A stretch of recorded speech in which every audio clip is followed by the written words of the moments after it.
नमस्कार दोस्तों। Lucent objective book का सीरीज अभी इस चैनल पर चल रही है, जिसमें जो है हम अभी कर रहे हैं आधुनिक भारत से संबंधित क्वेश्चन आंसर। और विविध का जो सेक्शन है आधुनिक भारत का, इसी चैप्टर को हम कर रहे थे और इसमें जो है हमने 3 पार्ट ऑलरेडी अपलोड कर दिए हैं और ये जो है चौथा पार्ट है, पार्ट 4 है।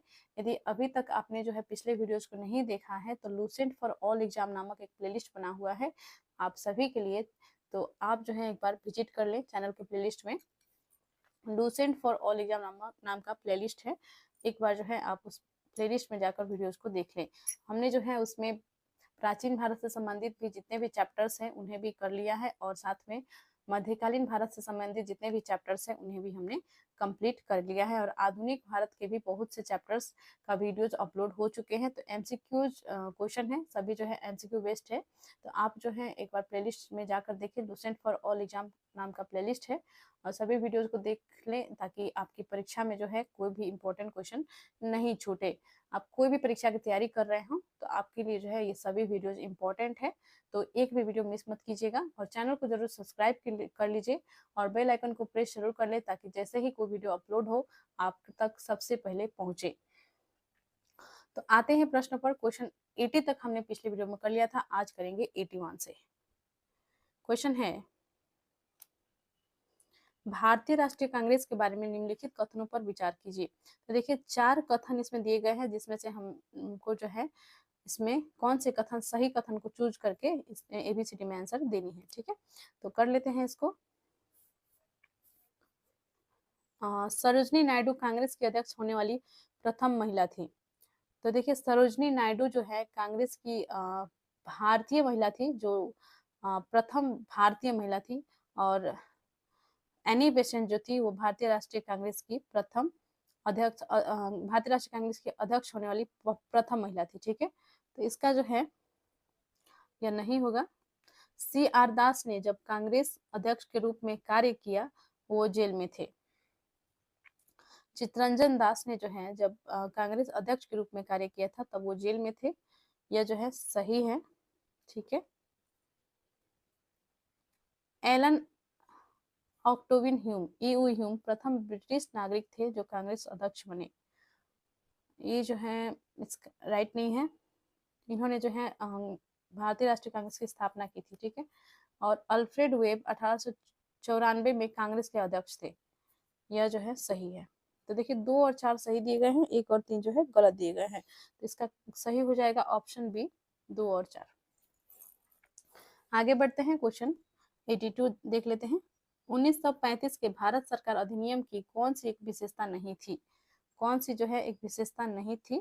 तो ये था केंद्र के साथ ही राज्यों में द्वैत शासन। द्वैत शासन को जो है समाप्त कर दिया गया था इसके तहत। तो करेक्ट आंसर इसका हो जाएगा ऑप्शन ए, केंद्र के साथ ही राज्यों में द्वैत शासन। डायरकी जो है इसमें इसकी विशेषता नहीं थी। नेक्स्ट है, भारत में ब्रिटेन के सभी संवैधानिक प्रयोगों में सबसे कम समय तक चला। भारत में ब्रिटेन के सभी संवैधानिक प्रयोगों में से सबसे कम समय तक कौन सा एक्ट चला था? तो यह चला था 1909 का Indian council act. Correct answer इसका हो जाएगा ऑप्शन सी। आगे बढ़ते हैं, क्वेश्चन 84 है, इसका प्रस्ताव मई में आया, इसमें अभी भी भारत को विभाजन मुक्त रखने की आकांक्षाएं थी जिसकी ब्रिटिश प्रांतों से मिलकर बने एक संघीय राज्य का स्वरूप होना था। उपरोक्त उद्धरण का संबंध है। तो देखिए इसका प्रस्ताव जो है मई में आया था और इसमें अभी भी भारत को विभाजन मुक्त रखने की आकांक्षा थी और जिसका ब्रिटिश प्रांतों से मिलकर बने एक संघीय राज्य का स्वरूप होना था। उपरोक्त उदाहरण का संबंध है, तो यह था कैबिनेट मिशन जो 1946 में आया था। कैबिनेट मिशन इसी का जो है यह उद्देश्य था, लेकिन इसमें जो क्या था कि ब्रिटिश प्रांतों को भी जो है इसमें मिलाना था और इससे जो है क्या होता कि विभाजन रुक जाता। यदि कैबिनेट मिशन को स्वीकार कर लिया जाता तो विभाजन जो है नहीं होता। ठीक है, तो इसका जो है और प्रश्न ये भी पूछा जाता है कि वो अंतिम मौका था जिसे जो है जो विभाजन को जो है रोक सकता था, तो वह कैबिनेट मिशन ही था, लेकिन कैबिनेट मिशन को अस्वीकार कर दिया गया, इसलिए जो है विभाजन हुआ था। तो इसका राइट आंसर हो जाएगा ऑप्शन डी। क्वेश्चन 85 है, उस समय जब नेपोलियन की शक्ति के सामने यूरोप के साम्राज्य धराशायी हो रहे थे, किस एक गवर्नर जनरल ने भारत में ब्रिटिश पताका फहराए रखी। तो जो नेपोलियन के शक्ति के सामने यूरोप के साम्राज्य धराशायी हो रहे थे, किस एक गवर्नर जनरल ने भारत में ब्रिटिश पताका फहराए रखी? तो यह थे लॉर्ड हेस्टिंग। करेक्ट आंसर हो जाएगा ऑप्शन डी। आगे बढ़ते हैं, क्वेश्चन 86 है, कांग्रेस के निम्नलिखित नेताओं में से कौन एक कैबिनेट मिशन योजना के पक्ष में बुरी तरह से था? माफ कीजिएगा, पूरी तरह से था। कांग्रेस के निम्नलिखित नेताओं में से कौन एक कैबिनेट मिशन योजना के पक्ष में पूरी तरह से था? तो यह थे सरदार पटेल। करेक्ट आंसर हो जाएगा ऑप्शन सी, सरदार वल्लभ भाई पटेल। नेक्स्ट है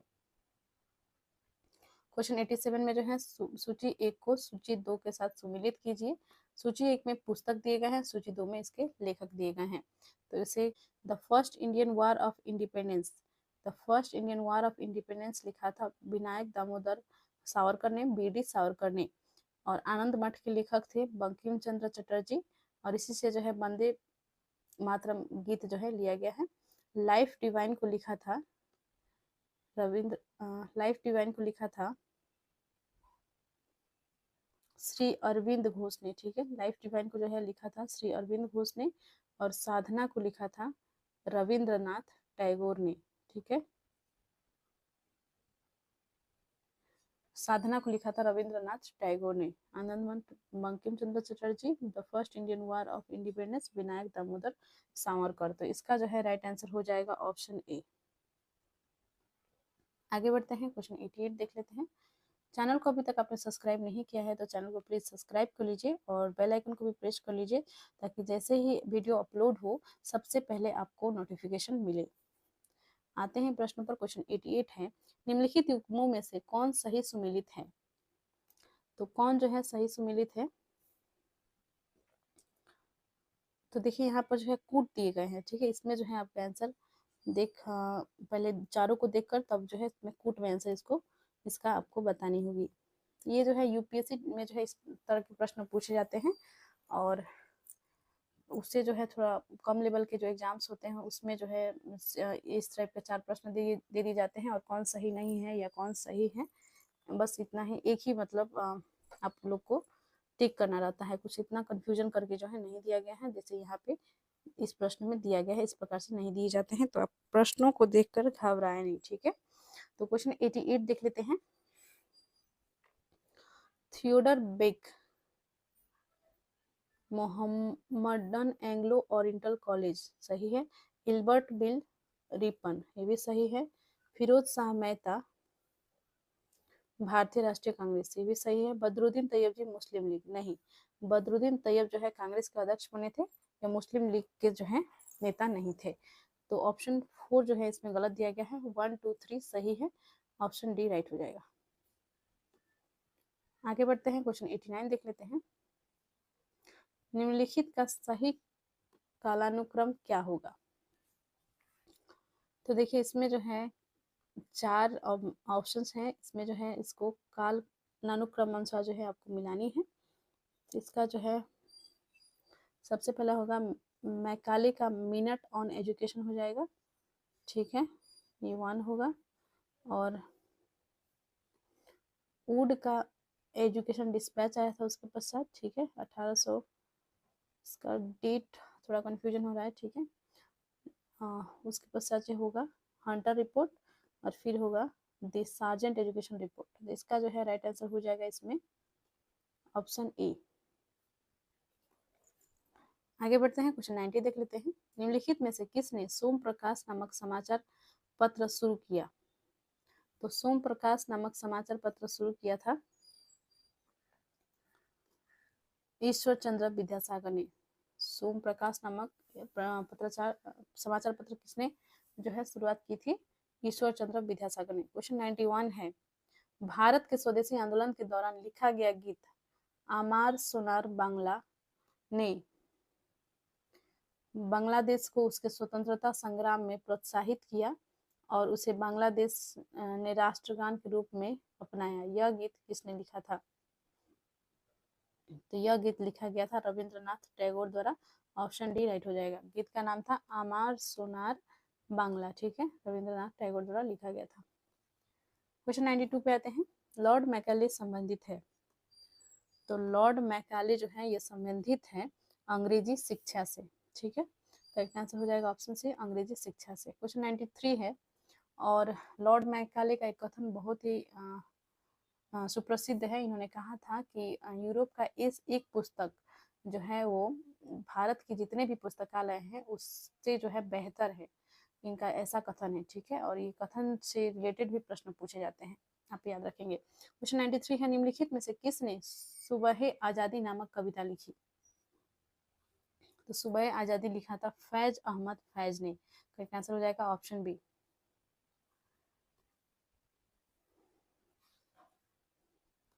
नेक्स्ट क्वेश्चन है 94, निम्नलिखित में से कौन सा एक जर्नल अबुल कलाम आजाद द्वारा प्रकाशित है? तो अबुल कलाम आजाद ने प्रकाशित किया था अल हिलाल। बहुत इंपॉर्टेंट क्वेश्चन है, बीवीआई क्वेश्चन है, ठीक है। करेक्ट आंसर इसका हो जाएगा ऑप्शन ए। नेक्स्ट है क्वेश्चन 95, सूची 1 को सूची 2 से सम्मिलित कीजिए और सूचियों के नीचे दिए गए पुट का प्रयोग कर सही उत्तर चुनिए। तो सूची 1 में देखिए लेखक दिए गए हैं, सूची 2 में जो इनकी कृति दिए गए हैं, तो इसका जो है मिलान करना है, ठीक है। तो दीनबंधु मित्र हो जाएगा नील दर्पण, बंकिम चंद्र चटर्जी ये हो जाएगा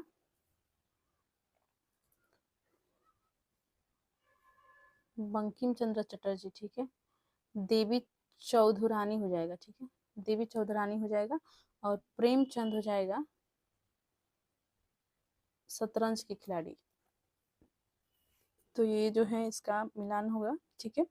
बंकिम चंद्र ने जो है देवी चौधुरानी लिखा था, दीनबंधु मित्र ने नील दर्पण लिखा था, प्रेमचंद्र जो है शतरंज के खिलाड़ी लिखा था। तो देखिए आप दीनबंधु मित्र का ये पुस्तक जो है नील दर्पण, ये इम्पोर्टेंट है, ये आप याद रखेंगे। नील दर्पण जो है नील की खेती जो कराई जाती थी बिहार में, जिसमें जो है जबरन 3 कठिया पद्धति के बारे में आपको पता होगा, जिसमें जो है 1 कट्ठा में जो है 20 कट्ठा में जो है 3 कट्ठा जो है उन्हें अनिवार्य रूप से जो है नील की खेती करनी पड़ती थी। और नील की खेती करने से जो है क्या होता था कि वहाँ का जमीन जो है, जो भूमि जो है बंजर हो जाती थी, और उन्हें जो है नील की उचित जो है मूल्य भी नहीं दिए जाते थे किसानों को। तो इसी के खिलाफ में जो है हुआ था चंपारण सत्याग्रह, जिसमें जो है लखनऊ में जो 1916 में अधिवेशन हुआ था कांग्रेस का, उसमें जो है राजकुमार शुक्ला ने गांधी जी से जो है बात की थी इसके बारे में। और उसके पश्चात जो है इसी के विरोध में जो है नील खेती के विरोध में ही जो है चंपारण सत्याग्रह हुआ था, जो कि भारत का प्रथम गांधी जी का प्रथम सत्याग्रह था, ठीक है। तो याद रखेंगे, बहुत ही इंपॉर्टेंट है बी वाला, ठीक है। और प्रेमचंद का गोदान याद रखिएगा, मुंशी प्रेमचंद का गोदान पुस्तक से रिलेटेड क्वेश्चन लगभग हर बार पूछे जाते हैं, ठीक है। तो इसका जो है आंसर हो जाएगा ऑप्शन, इसमें हो जाएगा बंकिम चंद्र का देवी चौधरानी, दीनबंधु मित्र का नील दर्पण, ठीक है। इसका जो है हो जाएगा ऑप्शन इसमें सी राइट होगा। आगे बढ़ते हैं, क्वेश्चन 96 देख लेते हैं। गोल्डन थ्रेशहोल्ड नामक कविता संग्रह की रचयिता निम्नलिखित में से कौन है? तो गोल्डन थ्रेशहोल्ड लिखा था सरोजनी नायडू ने, ऑप्शन सी राइट होगा। क्वेश्चन 97 है, निम्नलिखित में से कौन सा एक इतिहास के विषय में कार्ल मार्क्स के दृष्टिकोण का संक्षिप्त वर्णन करता है? निम्नलिखित में से कौन सा एक इतिहास के विषय में कार्ल मार्क्स के दृष्टिकोण का संक्षिप्त वर्णन करता है? तो यह है इतिहास शोषक और शोषित वर्गों के बीच संघर्ष का सिलसिला है। यह कार्ल मार्क्स का जो विचार था, यह जो है इनके दृष्टिकोण को जो है दिखाता है। इतिहास शोषक और शोषक वर्गों के बीच का संघर्ष का सिलसिला है। नेक्स्ट है क्वेश्चन 98, भारत के प्रथम 3 विश्वविद्यालय कलकत्ता, मद्रास और बम्बई की स्थापना किस वर्ष में हुई? तो यह हुई थी 1857 में, ठीक है। भारत के प्रथम 3 विश्वविद्यालय कलकत्ता, मद्रास और बम्बई की स्थापना किस वर्ष हुई थी? 1857 में। आगे बढ़ते हैं, क्वेश्चन 99 देख लेते हैं। वीडियो जो है थोड़ा लंबा हो सकता है, ठीक है, क्योंकि इसमें जो है और लगभग 10 प्रश्न जो है बचे हुए हैं। 110 टोटल प्रश्न है इसका। क्वेश्चन 99 है, सूची 1 में समाचार पत्र दिए गए हैं और सूची 2 में जो है भाषा दिए गए हैं। इसको जो है मिलान करनी है, ठीक है। तो इसका हो जाएगा भारत मित्र जो है ये हो जाएगा हिंदी, ठीक है, हिंदी भाषा में आती थी। राष्ट्रमत यह जो है आती थी मराठी भाषा में। और प्रजा मित्र यह आती थी गुजराती भाषा में। और नायक जो है आता था बांग्ला में आता था, ठीक है। तो इसका जो है राइट आंसर हो जाएगा ऑप्शन सी। आगे बढ़ते हैं, क्वेश्चन 100 देख लेते हैं। महात्मा गांधी ने कहा था कि उनकी कुछ सबसे गहन धारणाएं ऑन टू दिस लास्ट नामक पुस्तक से प्रतिबिंबित होती है और इस पुस्तक ने उनके जीवन को बदल डाला। इस पुस्तक का वह संदेश क्या था जिसने महात्मा गांधी को बदल डाला? तो इसका जो है व्यक्ति का जीवन सबके कल्याण में निहित है, यह एक बात थी जिसने जो है महात्मा गांधी को जो है बदल डाला था। करेक्ट आंसर हो जाएगा option B. On to this last जो है और रस्किन द्वारा लिखित पुस्तक है। और महात्मा गांधी जो है रस्किन द्वारा जो है प्रेरित थे। तो इन्हीं का ये पुस्तक था ऑन टू दिस लास्ट। और इसी में जो है यह लिखा था कि व्यक्ति का जीवन जो है सबके कल्याण में निहित है। इसी ने जो है महात्मा गांधी को बदल डाला। ऑप्शन बी राइट हो जाएगा। क्वेश्चन 101 है, निम्नलिखित में से किस गवर्नर जनरल ने भारत की प्रंसविदावद सिविल सेवा covenanted civil service of India का सृजन किया, जो कालांतर में भारतीय civil service Indian civil service ICS के नाम से जानी गई? तो यह थे Lord Cornwallis. Option C right हो जाएगा। नेक्स्ट है क्वेश्चन 102, किस अधिनियम ने भारतवासियों को अपने देश के प्रशासन में कुछ हिस्सा लेना संभव बनाया? किस अधिनियम ने भारतवासियों को अपने देश के प्रशासन में कुछ हिस्सा लेना संभव बनाया? तो यह था इंडियन काउंसिल एक्ट 1861। क्वेश्चन 103 है, जब भारत को स्वतंत्रता प्राप्त हुई, यूनाइटेड किंगडम यूके में निम्न में से किस पार्टी की सत्ता थी? तो लेबर पार्टी की सत्ता थी, ठीक है। इसमें जो है 1945 में शायद चुनाव हुआ था वहाँ पे ब्रिटेन में। और उस समय जो है लेबर पार्टी की जो है सत्ता थी, कंजर्वेटिव पार्टी जो है इसमें हार गई थी। विंस्टन चर्चिल का जो है पार्टी इसमें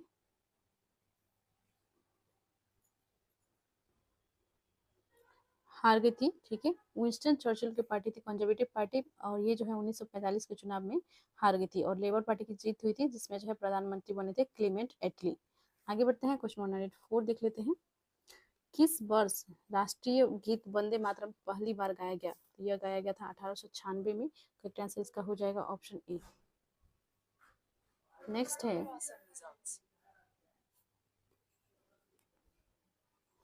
105,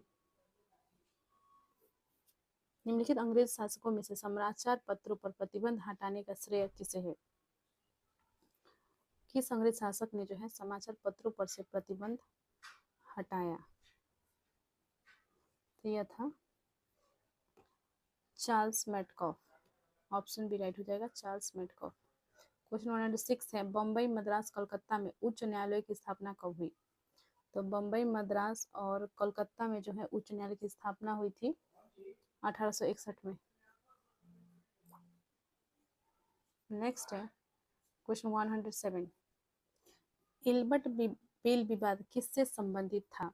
तो इल्बर्ट बिल विवाद जो था यह संबंधित था यूरोप के लोगों के मामलों की सुनवाई करने के लिए भारतीय न्यायाधीशों पर लगाई गई अयोग्यताओं को हटाया जाना।